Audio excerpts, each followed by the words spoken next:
morning once again, and this time we are going to discuss the last topic. Could there be other ways to bring a change? Means we have discussed many types of many ways in which we can bring about changes, right? And the changes that we have studied are physical, chemical changes, reversible and irreversible changes, isn't it? So we are going to discuss this topic. This has its own importance, and with the help of this topic you will understand a few properties of metals also. Okay, so I am going to discuss with you that how fixing of iron rim on bullock cart wheel is done. Okay.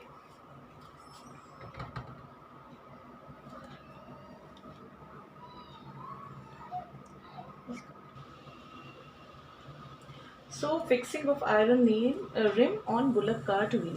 Okay, why do we fix iron rim on bullock cart wheel? The question is this: in order to increase the life of that wooden wheel. Okay, wooden wheel, if the wheel is made up of wood, it will have what? Will have less life. And if it is surrounded by what? Iron rim, iron rim will, increase the life of the wooden wheel. I hope you will understand, because iron is a tough metal. It is a strong metal, so it can withstand many types of the damaging effects caused by friction, right? Whereas wooden wheel can be damaged easily, isn't it? It can be broken easily, it can be damaged easily. So that is why iron rim is, uh, fixed on the wooden wheel. So what we are going to study, not only about bullock cart, we are going to study the applications, uses of expansion and contraction of metals. How this property of expansion means increase in size. Expansion and contraction decrease in size. When we heat metal, okay, when we heat metal, what happens? That metal expands, okay, especially iron, right? We used to take iron most of the times in in those things where strength is required. The reason is the same, because iron is a strong metal, tough metal. Okay, contraction कब होता है? When we cool metal,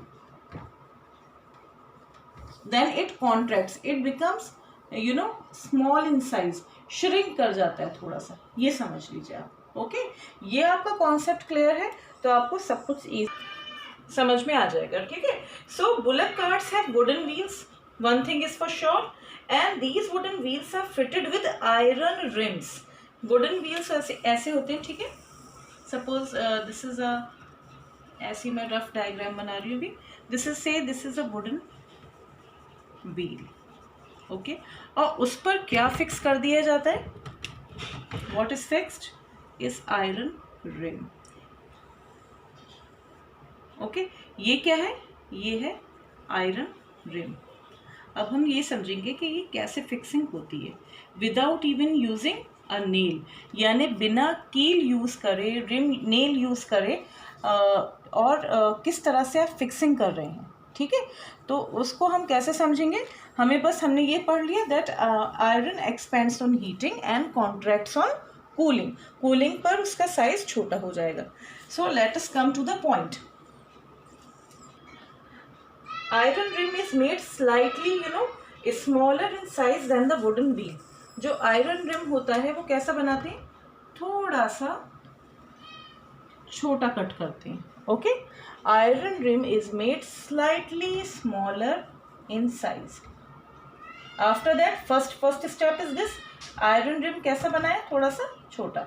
अब उसके बाद क्या करेंगे? We iron smith heats the metal rim, iron rim, and very uniformly he used to heat iron rim. Okay, so that every part of iron rim will get the same heat. वरना कहीं से छोटा size रह जाएगा, कहीं से बड़ा रह जाएगा, है ना. तो जब हीटिंग यूनिफॉर्मली करी जाती है तो क्या होता है? आयरन रिम थोड़ा सा बड़ा हो जाता है। ओके, जब ये बड़ा हो जाता है तो उसको वुडन व्हील पे लगा दिया जाता है, just like I have taken 2 bangles. Okay, suppose this is wooden wheel, okay, and this is iron rim after expansion, right? When you heated iron rim, okay, suppose it becomes that much bigger, right? और and this is now wooden wheel. So आप देख रहे हैं कितनी easily इसमें fix हो रहा है ना? तो ये wooden wheel है, ये iron rim है. But when we pour water on the surface of iron rim, chilled water जब pour किया जाएगा तो क्या होगा? It will contract, it will come to its original size जो था जितना था, then it will closely fitted, fits the wooden wheel. और wooden wheel में without leaving any gap it will be well fitted, बहुत अच्छे से fit हो जाएगा. Okay, so this is how the property of expansion and contraction helps in fixing of iron rim on bullock cart wheel. I hope you understand. सबसे पहले छोटा size का rim काटा, उसके बाद उसको हीट किया, ठीक है, उसके बाद उसको वुडन व्हील पे लगाया and then pour chilled water, cold water है ना, उसके बाद चिल किया. क्या हुआ प्रोसेस? कॉन्ट्रैक्शन हुआ. यहाँ पर क्या हुआ था? स्मॉलर साइज का था, यू हीटेड तो एक्सपेंशन हुआ. ओके, एक्सपेंशन के बाद you pour chilled water on iron rim, it contracts again, it come back to its original size and it will very closely fit with wooden wheel. Okay, ऐसे ही आप देख सकते हैं बहुत सारे जो एग्रीकल्चर प्रैक्टिसेस में टूल्स यूज होते हैं, they are also have the same application. उसी तरह से बनते हैं एक्सपेंशन और कॉन्ट्रैक्शन की प्रॉपर्टी से. Like right now I have a hammer, is it visible? You will not find any nail, कुछ भी आपको कुछ भी इसमें दिखेगा नहीं जिससे ये फिक्स है. So again the same principle. आप देख रहे हैं यहाँ पे कुछ भी जो डिज़ाइन इसका है वुडन पोर्शन का, सेम डिज़ाइन इसमें हमें आयरन का दिख रहा है. सेम प्रॉपर्टी यूज हुई होगी. पहले छोटा शेप मोल्ड इसमें बनाया गया होगा, छोटा सा शेप बनाया गया होगा, देन इट इज़ हीटेड तो ये एक्सपेंड हो गया. ओके, और उसके बाद उसमें ये वुडन, ये जो आपको हैंडल इसका वो दिख रहा है, ये इसमें फिट कर दिया गया होगा. Okay, once it is fitted then chilled water is poured over it and then obviously it fixes very well. Similarly here in this case also you will find the same. इससे ice भी ये तोड़ने के काम आता है. Is it visible now? Okay, so you can find that here also this tool is made up of on the property of expansion and contraction of metals. Okay, similarly you will find gaps in railway tracks also.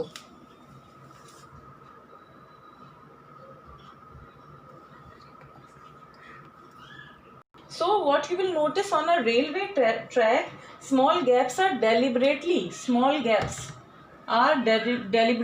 left, means knowingly. Okay, they are left between the rail ends to allow for expansion of the rails in hot weather. ठीक है, जैसे ये tracks हैं तो थोड़े थोड़े आपने gaps देखे होंगे रेलवे ट्रैक्स में. ओके, और जब बहुत गर्मी होती है समर सीजन में क्या होता है, ये मेटल क्या करता है, एक्सपेंड कर जाता है. So it फिल्स the gap. Okay, so this is left for expanding the, क्योंकि आयरन की प्रॉपर्टी है कि ये एक्सपेंड कर सकता है. जब रेगुलर कंटिन्यूसली मेटल हीट होगा तो वो एक्सपेंड करेगा, तो वो मेटल कहाँ जाएगा? If there will be no left तो उससे क्या होगा, शेप भी ख़राब हो सकता है. Isn't it? So these gaps are left for some reason. पहले मैं जब छोटी थी मेरे समझ में नहीं आता था why there are gaps left. कभी कभी इसमें जो है ना, आप जब क्रॉस कर रहे होंगे अगर रेलवे ट्रैक, तो कभी कभी ऐसे एक्सीडेंट्स हो जाते हैं कि उसमें बीच में आपका कोई भी गारमेंट है वो फंस गया. किस वजह से? क्योंकि there are gaps left deliberately between the iron tracks. Okay, so this is about the application part of expansion and contraction of metals. One more thing that I left is burning of candle. Okay, so there is one more topic in this is that Paheli wants to know if you have ever seen a blacksmith. जो metal का काम करते हैं black Smiths होते हैं. ठीक है, blacksmith making some tools. Okay, how does a blacksmith change a piece of iron into different tools? तो आपने देखा होगा, अभी मैंने प्रॉपर्टी आपको बताई दी है, when you heat a metal, okay, it starts becoming soft and softer. ठीक है, सॉफ्टर होता चला जाता है, यानी क्या हो गया, मेटल सॉफ्ट हो गया ऑन हीटिंग. और उस हीटिंग से क्या होता है, when you heat a metal, तो हीटिंग से क्या होता है, ऑब्वियसली एक्सपेंड कर रहा है, और क्या हो जाता है, सॉफ्ट भी हो जाता है, metal becomes soft, and then only you will be in a position to give it a desired shape. और तभी आप आयरन के जो आयरन के जितने भी टूल्स होते हैं, वो आयरन तो हमें पता है बहुत टफ मेटल है, तो वो कैसे, ऐसे तो हम ऐसे बेंड नहीं कर सकते, कुछ भी बना सकते. तो first of all it is heated, and then when it becomes soft it is given a desired shape. तो ये इसकी प्रॉपर्टी मेटल की काम आती है टूल्स को डिजायर्ड शेप देने के लिए. ओके, ऐसे इसमें एक और है, वो जो has often noticed that road construction workers heat a black material tar for repairing a road. He wants to know whether the change caused in tar by heating can be reversed. जो तार use होता है उसमें जो change होता है, क्या ये रिवर्स हो सकता है? So I want you people to answer. Okay, all things have been discussed with you except this point.